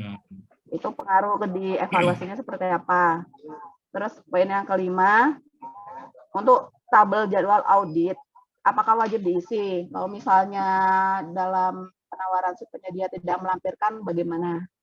Terus yang terakhir, untuk pengadaan langsung, Pak, apakah diwajibkan juga penyedia untuk membuat biaya penerapan SMKK yang 9 item tersebut, Pak? Terima kasih. Tadi sebelum pengadaan langsung apa ya? Saya lupa. Untuk tabel jadwal audit, Pak. Tabel jadwal audit. Ya, jadwal audit yang pas dievaluasi. Itu, Pak, apakah wajib dibikin atau wajib ada atau enggak? Sebab ada beberapa penyedia dia tidak melampirkan gitu. Apakah bisa menggugurkan juga atau tidak gitu? Oke, ya. Oh iya, satu lagi, Pak, untuk item yang 7 ini. 6 dulu ya, Bu. Pak, maaf, hampir kelupaan. Yang buat, oh ya boleh. Ya boleh, Pak. Gimana, Pak? Pak Samsul? Pak Fani, monggo Pak Fani. Oh, udah. Saya kira mau yang ke-7 tadi. Sudah 6 ini. Sudah 6. Oke. Baik, yang pertama masalah petugas keselamatan konstruksi atau petugas K3 konstruksi. Kalau di dalam proses evaluasi tendernya sih, Bu, prinsipnya tidak dipermasalahkan dulu, Bu.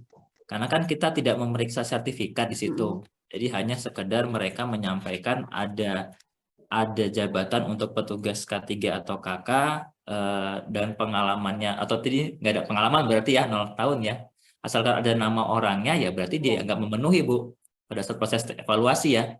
Nanti pada saat proses daftarnya ya, Pak Fani. Iya, di PPK nanti baru nanti akan diperiksa oleh PPK apakah dia sudah punya sertifikat keselamatan konstruksi atau belum nih. Tuh. Jadi kalau kita di dalam proses tahapan evaluasi tender sih masih belum menjadi persoalan nih. Ya, tapi memang terkait dengan petugas K3 atau keselamatan konstruksi ini, sebenarnya kalau dari sisi definisi ya disebut dengan petugas keselamatan konstruksi itu adalah orang atau petugas K3 yang sudah memiliki sertifikat keselamatan konstruksi dia. Jadi memang ada ada tahapan yang berbeda sih antara K3 konstruksi dengan keselamatan konstruksi. Tapi seingat saya untuk sampai dengan hari ini belum yang SKK ini, yang keselamatan konstruksi ini belum keluar gitu. Jadi masih petugas K3 saja saya tahu saya yang baru keluar Pak Bu Betty gitu. Tapi sekali lagi untuk di proses tender ya itu bukan menjadi persoalan kita ya, bukan menjadi evaluasi lah. Ya masih kita terima gitu. Kemudian tadi yang kedua, penyedia jasa mereka menyampaikan uraian pekerjaan yang lebih dari satu. Tidak masalah ya, prinsipnya penyedia jasa itu boleh saja mereka menyampaikan uraian pekerjaan untuk identifikasi yang lebih dari satu sepanjang yang kita tuliskan di LDP itu mereka juga buat gitu. Jangan sampai mereka menyampaikan, kita tetapkan dalam dokumen kita uraian pekerjaannya tadi misalkan pekerjaan galian. Bahayanya adalah tertimbun longsor misalkan. Nah, penyedia jasa menyampaikan ada 10 uraian pekerjaan, ada 10 identifikasi bahaya, tapi semuanya itu berbeda sama sekali dengan yang di LDP kita tadi. Nah, itu nggak bisa Bu, gugur. Tapi kalau 10 tadi ada salah satunya yang sesuai dengan yang kita buat dalam LDP, ada galian, ada tertimbun tanah longsor, berarti dia lulus Bu, memenuhi. Kemudian yang ketiga terkait dengan biaya SMKK. Nah, biaya SMKK ini cukup mereka menyampaikan total biayanya saja, Bu. Ya, cukup ada dalam DKH mereka ada biaya penerapan SMKK, misalkan 100 juta misalkan. Ya, nah itu sudah bisa diterima. Ya, jadi tidak perlu ada uraiannya yang 9 item itu.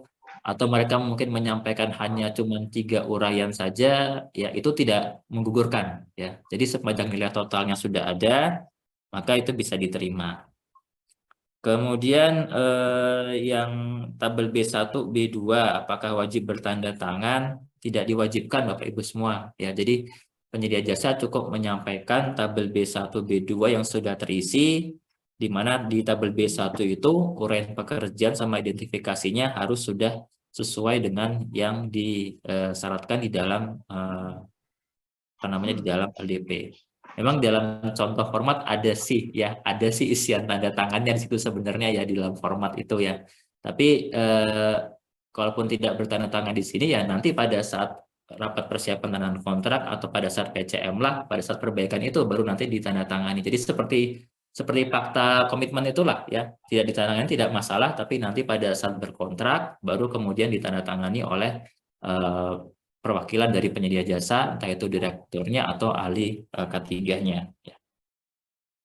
Kemudian yang tabel audit, nah kalau tabel audit sebenarnya prinsipnya Bu, coba saya share screen lagi ya biar kelihatan yang tadi. Jadi sebenarnya terkait dengan tabel audit itu tidak harus disampaikan asalkan mereka menyampaikan penjelasan terkait dengan sorry sebentar.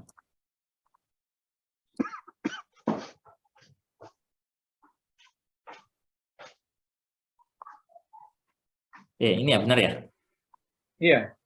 Nah, jadi mereka bisa menyampaikan ini Bu, bisa mereka menyampaikan dalam bentuk jadwal seperti ini ya, ada isian kegiatannya, ada isian PIC-nya, kemudian ada isian kapan itu dilakukan, itu sudah memenuhi itu ya. Atau mereka tidak menyampaikan tabel, tapi menyampaikan dalam bentuk narasi Bu ya, narasi penjelasan terkait dengan bagaimana proses pemantauan evaluasi keselamatan konstruksi ya, bagaimana proses adanya tinjauan manajemen untuk pelaksanaan keselamatan konstruksi ya, atau mereka menyampaikan penjelasan bagaimana meningkatkan kinerja keselamatan konstruksi. Itu sudah memenuhi gitu. Jadi tidak harus menyampaikan dalam bentuk tabel seperti ini. Jadi sama seperti elemen-elemen yang lainnya, elemen nomor 4 juga begitu. Mereka hanya menyampaikan penjelasan terkait dengan operasi ini yang sudah memenuhi, tidak harus menyampaikan dalam bentuk job sheet analisis. Demikian Bu Betty. Kemudian yang terakhir soal pengadaan langsung, ini mohon maaf saya agak lupa, tapi seingat saya di pengadaan langsung itu tidak ada evaluasi terkait dengan biaya SMKK gitu. Jadi ketika penyedia jasa tidak menyampaikan ya tidak menggugurkan tuh. Tapi mohon dikoreksi kalau Pak Kuswoyo ingat. Tapi seingat saya di pengadilan langsung itu nggak ada itu Nggak ada. evaluasi terkait dengan biaya SMKK. Beda dengan yang di dokumen pemilihan, ya di dalam dokumen pemilihan itu memang diatur salah satu evaluasinya adalah di evaluasi harga adalah evaluasi terkait dengan biaya SMKK. Ya, tapi kalau di pengadaan langsung itu tidak dikompetisikan, ya tapi menjadi syarat yang harus dipenuhi pada saat berkontrak nantinya. Demikian Bu Betty, ada yang kelewat atau yang belum mungkin? Terkait yang pengadaan langsung itu Pak, soalnya di sistem itu ada checklistannya. Oh. Fakta integritas dan apa RKK gitu. Kalau tidak di checklist tidak bisa diproses. Gugur berarti ya. Kayak juga sama.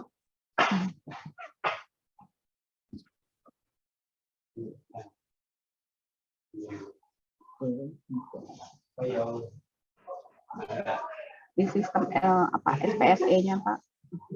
Ya, Kalau di SPSE kan di, bisa sih kayaknya. Nah, kalau nggak di checklist ya otomatis gugur Pak Fahmi. Dievaluasi loh ya, dievaluasi. Kalau nggak kita checklist kan berarti kan nggak dievaluasi. Kalau di persyaratannya ya, kalau di persyaratan nggak di checklist nggak dievaluasi. Nah, makanya pada saat kita membuat persyaratan itu ya jangan kita checklist ya sehingga tidak menjadi hal yang dievaluasi gitu. Karena memang dalam dokumen pengadaan langsung seingat saya misalkan terkait dengan fakta komitmen ya. Dulu di Permen 14 fakta komitmen di pengadaan langsung itu tidak kita kompetisikan, tapi sudah menjadi pernyataan yang mengikat ketika mereka memasukkan dokumen penawaran ya penyedia jasa maka sudah menyatakan diri mengikuti fakta komitmen K3 keselamatan konstruksi gitu. Jadi tidak perlu lagi mereka menyampaikan fakta. Maksud dia juga seingat saya di Permen 14 seperti itu Bu Betty. Jadi ya kita tidak perlu mensyaratkan itu sehingga tidak menjadi hal yang dievaluasi. Mungkin demikian Bu Betty. Itu Bu Betty, jelas? Pak Muji, Prof. Mukhlis, ada tambahan? Pak, makasih. Sama-sama Bu. Nggak ada Pak, lanjut aja. Ini yang raise hand sementara habis, saya ke chat.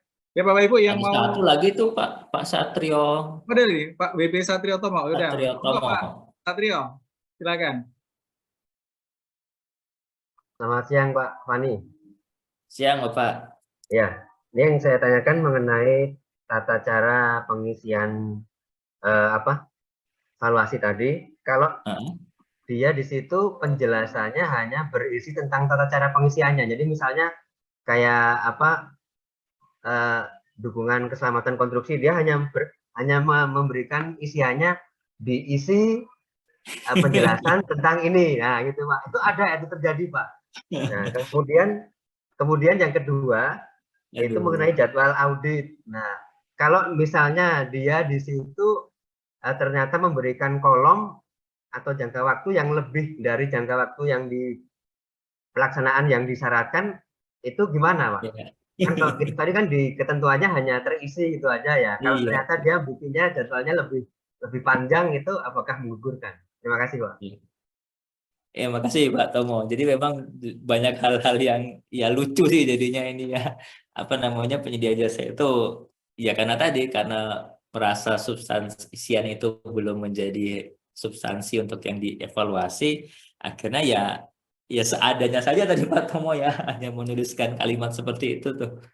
Ini ya susah-susah juga sih. Tapi kalau mengacu ke ketentuan ada atau tidak ada, saya sih cenderung akhirnya menerima Pak Tomo karena ya mereka berarti kan menyampaikan penjelasan terkait dengan elemen tersebut dengan kalimat seperti tadi ya, ada tulisannya lah kan, tulisannya entah benar atau salah ya belum dinilai ini. Ya ini yang menjadi salah satu kesulitan sih saat ini nih, banyak hal-hal yang lucu-lucu yang aneh-aneh diisi oleh teman-teman penyedia jasa yang ya tidak artinya tidak kemudian sejalan dengan semangat pemerintah untuk mendorong penyedia jasa itu harus care loh, concern dengan keselamatan ya Pak Tomo ya, karena ya Akhirnya kan hanya sekedar membuat pemenuhan persyaratan dokumen sekedar ada atau tidak ada saja akhirnya kan. Tidak memaksa penyedia jasa untuk belajar, mempelajari secara benar bagaimana nih harusnya mengisi terkait dengan hal-hal tadi. Mungkin demikian Pak Tomo, kalau menurut saya ya karena isiannya belum substansi yang dievaluasi, ya sepanjang ada ketikannya ya diterima Pak. Tapi monggo kalau ada diskusi yang lain bisa juga. Gimana Pak Tomo? Mengenai jadwal tadi Pak, Jadwal juga sama Pak, jadi meskipun mereka kelewatan ngisinya, ya udah, yang penting ada isiannya dulu nih. Ya, oh gitu ya. terima Pak, gitu Pak.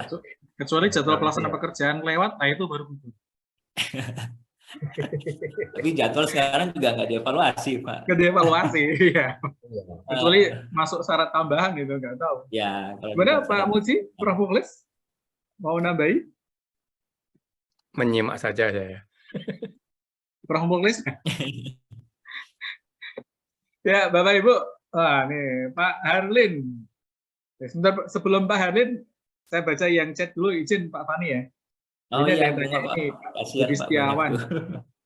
Izin bertanya Pak, untuk tingkat risiko pada dokumen RKK, penilaiannya berdasarkan apa dan kriteria nilainya Pokja menurut kemana? Terima kasih. Ini kayaknya di slide ada Pak Fani ya. Apa tuh Pak? Sorry Pak, sorry. Izin bertanya Pak, ini dari Pak Budi Setiawan. Untuk tingkat risiko dan pada dokumen RKK, penilaiannya berdasarkan apa? Dan kriteria ini nilainya Pokja merujuk kemana? Iya, iya. Di Ini slide ada bukan sih sekali kayaknya. lagi bukan Pokja Pak Budi ya. Jadi harusnya terkait dengan penilaian resiko pekerjaan itu PPK. sudah di PPK ya. Jadi PPK mengambil dari produknya, outputnya konsultan perancang yang sudah membuat di situ ada penilaian resiko untuk setiap uraian pekerjaan, identifikasi bahaya sampai kemudian total pekerjaan itu resikonya berapa. Nah, tata cara menilainya, kriterianya tadi kalau yang resiko kecil itu 0 sampai 5 ya. Kalau yang sedang itu di atas 5 sampai dengan 15 ya. Kalau di atas itu 15 sampai 25 itu yang risiko besar. Nah, lebih rincinya nanti boleh dibaca Pak di Permen PU nomor 10 tahun 2021 ya. Di situ ada beberapa lampiran, ada 10 lampiran kalau nggak salah. Di situ sudah dijelaskan secara detail untuk yang pekerjaan-pekerjaan yang seperti apa yang resikonya kecil ya, dari sisi harga, dari sisi jumlah tenaga kerja ya.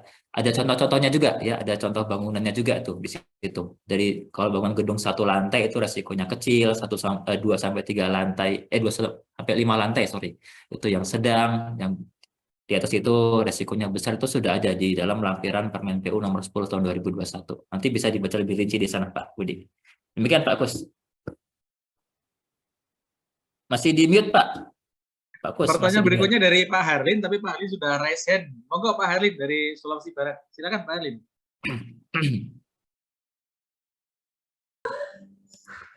Baik Pak, terima kasih Pak atas kesempatan yang diberikan. Yang kami tanyakan di sini terkait dengan evaluasi SMKK. Karena kami lihat di dalam dokumen itu dalam IKP dikatakan bahwa peserta dinyatakan memenuhi elemen dokumen keselamatan konstruksi apabila menyampaikan penjelasan salah satu subelemen. Apakah yang dimaksud di sini subelemen? Sedangkan di sisi lain ada mengatakan bahwa di sisi lain IKP ini mengatakan bahwa isian tidak dievaluasi. Ini yang kadang membingungkan karena kami ada beberapa juga ahli yang kami berkoordinasi sama mereka, anggapannya apapun yang diisi di dalam itu yang penting terpenuhi semua elemennya, itu sudah dianggap menyampaikan SMKK. Sedangkan di penjelasan Pak Pani tadi ada beberapa yang harus terpenuhi, seperti sudah menentukan salah satu apa tadi yang ada yang tabel di B1 tadi. Padahal di sisi lain pada saat itu karena kami sudah kebingungan, kami sampaikan apakah apabila hanya menyampaikan format saja dianggap menyampaikan, yang bersangkutan menganggap bahwa iya itu sudah betul, yang penting sudah memenuhi elemen-elemen itu. Sedangkan di IKP sendiri menyebutkan ada subelemen. Yang kami tanyakan di sini apa yang dimaksud subelemen itu. Itu saja Pak yang kami tanyakan. Oke. Siap. Pak Harli, terima kasih banyak. Saya coba kembali ke bahan paparan tadi Pak. Nah ini Pak sebenarnya yang dimaksud dengan sub elemen itu ini nih. Jadi di dalam RKK itu kan ada 5 elemen Bapak Ibu semua ya. Elemen 1 adalah nih kepemimpinan dan partisipasi dalam keselamatan konstruksi. Nah, A1, A2 ini adalah sub-elemennya nih Pak. Ya, jadi elemen A itu terdiri dari 2 sub-elemen ya. Elemen A1 kepedulian kepimpinan dan elemen A2 komitmen keselamatan. Itu juga dengan seterusnya ya, misalkan yang elemen nomor 3 C dukungan keselamatan, dia terdiri dari 5 sub-elemen ya. Ada sub-elemen C1 sumber daya, ada sub-elemen C2 kompetensi dan seterusnya. Nah, penyedia jasa pada saat mereka membuat penawaran cukup menjelaskan salah satu dari sub-elemen tadi Pak. Jadi tidak harus lengkap. Misalkan yang C tadi lah saya ambil ya. Yang C ini kan kalau kita bicara elemen kan dukungan keselamatan ya. Ini elemen yang ketiga. Nah, elemen ketiga ini terdiri dari 5 sub-elemen ya. Ada sub-elemen C1 sumber daya, sub-elemen C2 kompetensi dan seterusnya sampai dengan sub-elemen C5 informasi terdokumentasi. Nah, penyedia itu cukup membuat penjelasan dari salah satu C1 ini atau C2 ini atau C3 ini atau C4 ini atau C5 Bapak Ibu semua ya. Jadi tidak harus lengkap penjelasan atau redaksi itu menceritakan C1 sampai C5 ini ya. Jadi yang diminta adalah cukup penjelasan pada salah satu sub-elemen saja ya. Entah itu pada kompetensi saja ya atau pada komunikasi saja ya.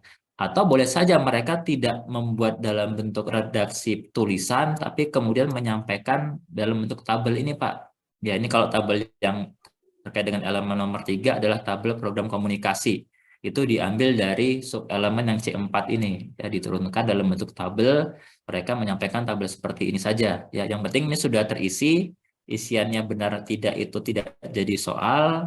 Ya sepanjang sudah terisi, ada tabel seperti ini ya ini sudah sesuai Pak. Itu Bapak Ibu semua ya. Masuk juga dengan elemen nomor 4 itu terkait dengan operasi yang mereka boleh menceritakan terkait dengan sub elemen D1 atau mau menceritakan sub elemen D2 atau malah menyampaikan tabel ini itu juga bisa. Demikian Pak Arlin, Pak Kus mungkin sudah clear? Gimana Pak Arlin? Sudah clear? Artinya di sini Pak, ini kan di sisi lain juga bahwa isian itu tidak dievaluasi. Apabila tidak dijelaskan di salah satu subkomponen itu, berarti menggugurkan. Kalau sudah ada penjelasannya Pak, tidak gugur Pak. Maksudnya di sini Pak, ketika dia tidak ini karena ada beberapa berpendapat ahli bahwa meskipun tidak ada di isi itu tetap dilulus. Yang penting menyampaikan RKK. Makanya kami kadang bingung terkait dengan itu. Harus ada isiannya Pak. Jadi tidak boleh, sorry saya coba kembali lagi tadi ya. Misalkan yang tabel ini nih. Ya. Nah kalau sebenarnya tabel ini kan sudah ada formatnya nih ya. Dalam dokumen pemberian itu sudah ada formatnya. Tapi dalam format itu dia masih kosong nih ya. Belum ada isian nama pekerja, belum ada isian nama paket. Ini juga masih kosong. Nah, kalau penyedia jasa hanya sekedar menyampaikan tabel kosong saja, itu gugur ya. Karena dia berarti tidak mengisi, hanya sekedar menyampaikan yang masih kosong. Sedangkan yang dimintakan adalah kalau dalam bentuk tabel, tabelnya itu harus sudah diisi. Jadi sudah ada nama pekerjanya, ada nama paket pekerjaannya, ada tanggalnya, kemudian ada urutan pekerjaan, ini semua diisi Pak. Nah, itu baru kemudian dianggap memenuhi.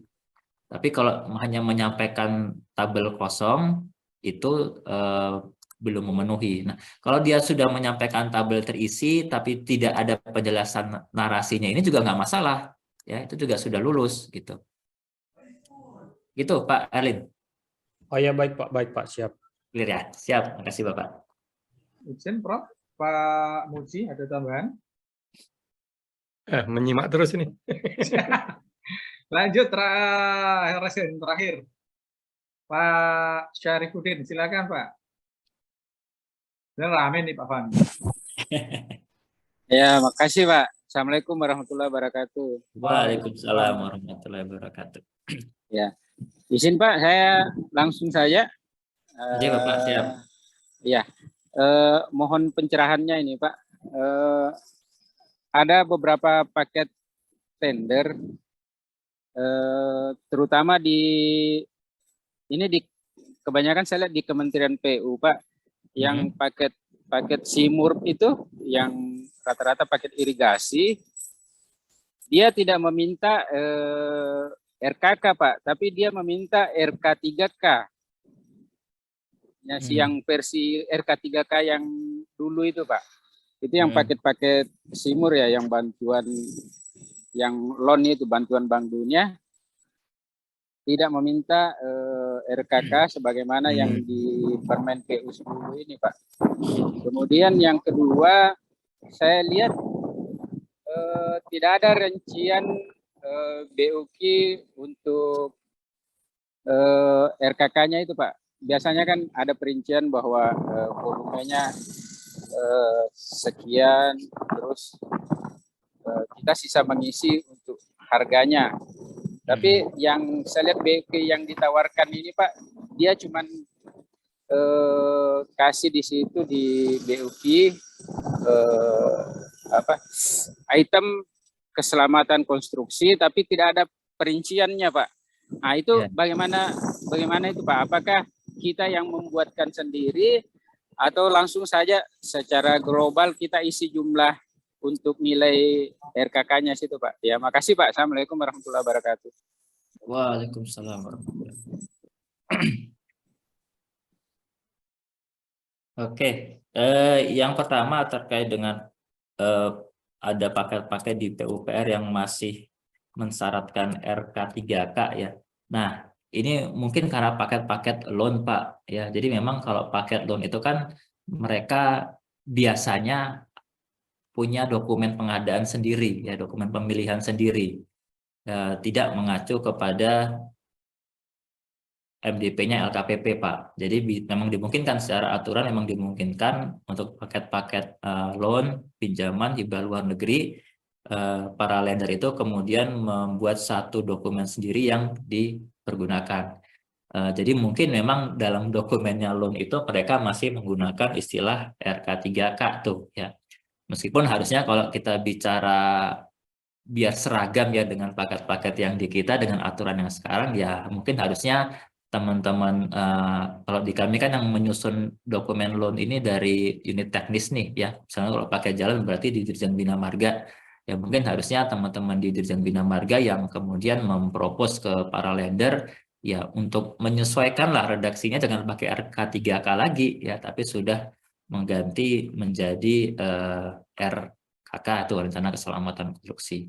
Mungkin demikian Pak Sarifudin terkait dengan yang pertama. Jadi karena ini paket-paket loan masih menggunakan dokumen-dokumen lender yang mungkin dokumen itu sudah disusun berdasarkan aturan sebelum Permen PU 10 ya, masih aturan yang lama sehingga masih menggunakan RK3K, atau bisa jadi itu masih terjemahan dari dokumen lender yang terkait dengan K3, mereka kan masih menggunakan RK3K terjemahannya gitu.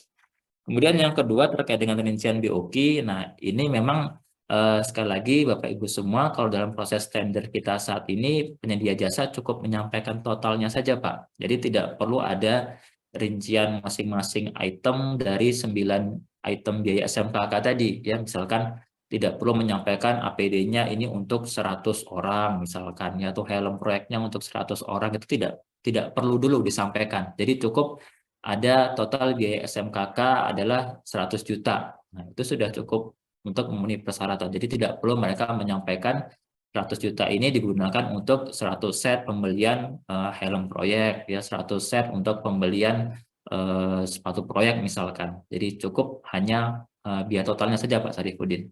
Demikian Pak Kus, Pak Sarifudin, mudah-mudahan clear. Oh iya, ya.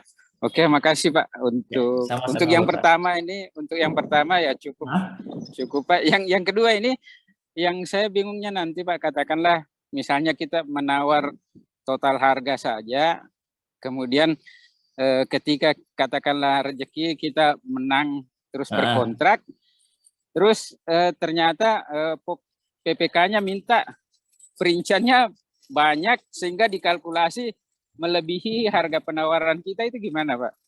Nah, itu memang ada pernyataan Pak yang mengikat nih dalam dokumen pemilihan. Jadi penyedia jasa terlepas dan tidak menyampaikan rincian atau tidak diatur berapa nilai BSMKK-nya, ia punya kewajiban untuk melakukan atau menerapkan SMKK ini dalam pekerjaan fisiknya, Pak. Jadi pada saat penyusunan dokumen RKK nanti itu harus dibahas dengan si PPK ya, dengan konsultan pengawasnya juga nih. Jadi seperti apa pengawasannya, kemudian apa pengendalian K3-nya, kemudian kebutuhan-kebutuhan untuk SMKK-nya apa saja. Ya ini memang mau tidak mau nanti ada proses negosiasi lah Pak ya. Karena Bapak kan sudah punya penawaran sendiri ya terkait dengan SMKK-nya seperti apa. Tapi kalau kemudian berdasarkan hasil pembahasan itu ternyata memang dibutuhkan ada biaya SMKK lain yang sebelumnya Bapak tidak hitung, dan itu memang ternyata harus ada, ya mau tidak mau Bapak harus bisa mengalokasikan Pak dari nilai kontrak yang sudah ditandatangani.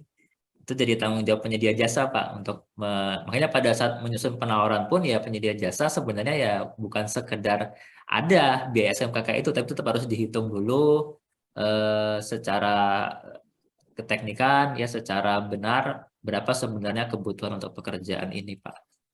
Kalau sudah dalam pelaksanaan nanti ya memang perlu ada negosiasi dengan PPK, negosiasi dalam arti membahas seperti apa nih penerapan K3-nya, penerapan KK-nya ya.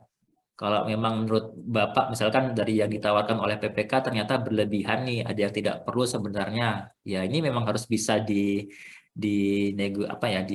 dibahas lah, digosiasikan antara ahli K3-nya Bapak dengan ahli K3-nya PPK sampai kemudian sependapat oh memang ternyata ini tidak perlu, yang ini perlu gitu. Demikian Pak Sarifudin. Baik, baik Pak. Ya, makasih banyak pencerahannya Ya, Pak. Makasih Pak. sama-sama Bapak. Oke. Itu gimana Prof? Sudah lewat 6 menit ya Prof? 15. Aduh. Udah pas Pak waktunya. Pas. Baik Bapak Ibu, ya, yang di chat mohon maaf ya, yang di chat nanti barangkali ada kesempatan setelah ini bisa tanya-tanya kalau Pak Fani ada saran. Karena sesuai komitmen kita resen dulu yang kita utamakan. Dan memang K3-nya rame nih. Sebelum di close Pak Fani, closing statement dulu biasa. Ya, siap Pak Baswayo. Yang pertama terima kasih banyak Pak Muji sudah diundang pada kesempatan hari ini untuk berbagi dengan teman-teman semua. Jadi bukan satu arah nih ya, bukan hanya saya menyampaikan, tapi saya pun mendapat banyak manfaat dari diskusi kita, banyak kendala, banyak harapan sebenarnya terkait dengan keselamatan ini, karena memang apa ya, saya pribadi pun berpendapat harusnya keselamatan konstruksi ini menjadi penilaian utama malah ya, bukan hanya sekedar ada dan tidak ada saja, tapi justru menjadi salah satu persyaratan yang harusnya bobot penilaiannya itu paling besar ya. Jadi karena bagaimanapun kita kan inginnya pekerjaan kita adalah selamat ya, selamat baik itu untuk pekerjanya, baik itu dari sisi keteknikan bangunannya, baik itu kepada lingkungannya. Jadi terima kasih banyak tadi ada masukan-masukan untuk bagaimana agar ke depan terkait dengan evaluasi SMKK ini menjadi lebih kuat lah ya, lebih bermanfaat untuk kita syaratkan. Karena kalau sekarang kan ini dengan Pak Kuswoyo ya disyaratkan kayak nggak disyaratkan Pak ya, sekedar ada dan tidak ada saja ini kan gitu. Sayang sekali, padahal sebenarnya maksud dari SMKK ini sangat baik untuk meningkatkan kualitas pembangunan infrastruktur kita. Mungkin itu saja Pak Kuswoyo. Sekali lagi terima kasih banyak, dan yang kedua juga mohon maaf kepada Bapak Ibu semua ya kalau ada hal-hal yang kurang jelas atau yang belum jelas kami sampaikan, ada yang tidak sempat dijawab, nanti monggo silakan kalau mau diskusi via WhatsApp bisa ke Pak Muji atau ke saya, silakan saja. Demikian Pak Kuswoyo, kami akhiri. Selamat sore Pak. Selamat sore Pak Fani. Terima kasih. Itu Bapak Ibu ya. Jadi materi terkait SMKK itu ya memang ramai. Di satu sisi disyaratkan, di sisi lain ya kayak nggak disyaratkan, karena kita nggak ngevaluasi sampai ke dalam. Yang penting ada. Faktanya ada. Mana yang menggugurkan, mana yang tidak terkait fakta komitmen. Tadi sudah disampaikan sama Pak Fani di materi. Terus yang lainnya ditandatangani oleh direktur apa enggak? Itu pikir carry. Yang penting ada dulu. Kan gitu Pak Fani ya. Makanya gimana ya, sunnah apa makruh ini hukumnya. Ya begitu Bapak Ibu, dan kami yang disuruh mendampingi Pak Fani. Oke, terima kasih Suhu dapat menemani Pak Fani ini, Suhunya konstruksi. Dan mohon maaf untuk Bapak Ibu semuanya, barangkali ada gangguan tadi saya beberapa kali terpental karena sinyal. Di sini hujan deras, ini kayaknya wifi-nya ikut naik turun. Mohon maaf dan terima kasih sekali lagi untuk semuanya. Jangan lupa daftar hadir diisi paling lambat 10 menit setelah berakhirnya kegiatan. Nilai 8 sampai dengan 10 dapatnya sertifikat workshop. Di bawah 8 dapatnya sertifikat seminar online. Untuk agenda yang akan datang, jangan lupa hari Sabtu ya. Dengan Mas Rangga, kelas khusus plus ya. Khusus plus berbayar 99.000 kalau tidak salah. Baik, terima kasih Bapak Ibu. Mengakhiri kegiatan kita tutup bersama dengan bacaan hamdalah. Alhamdulillahirabbil alamin. Alhamdulillahirabbil alamin. Waktu sebenarnya kami kembalikan ke Prof. Mukhlis dan Sue. Barangkali Sue ada tambahan closing statement. Lupa saya nih. Terima kasih pada Pak Kuswoyo, Pak Fani. Saya menyimak saja, mempelajari ini harus berkali-kali. Jadi saya tidak memberikan pendapat. Tapi bagi peserta kelas nanti ada 20 soal ya, kita ikuti hari ini, Jumat, Sabtu, Minggu, tidak kenal ampun. Kita harus bisa kejar kompetensinya Pak Wani lah, jangan kalah jauh. Terima kasih Pak Wani. Terima kasih banyak Pak Muji. Saya mau izin live Pak Muji.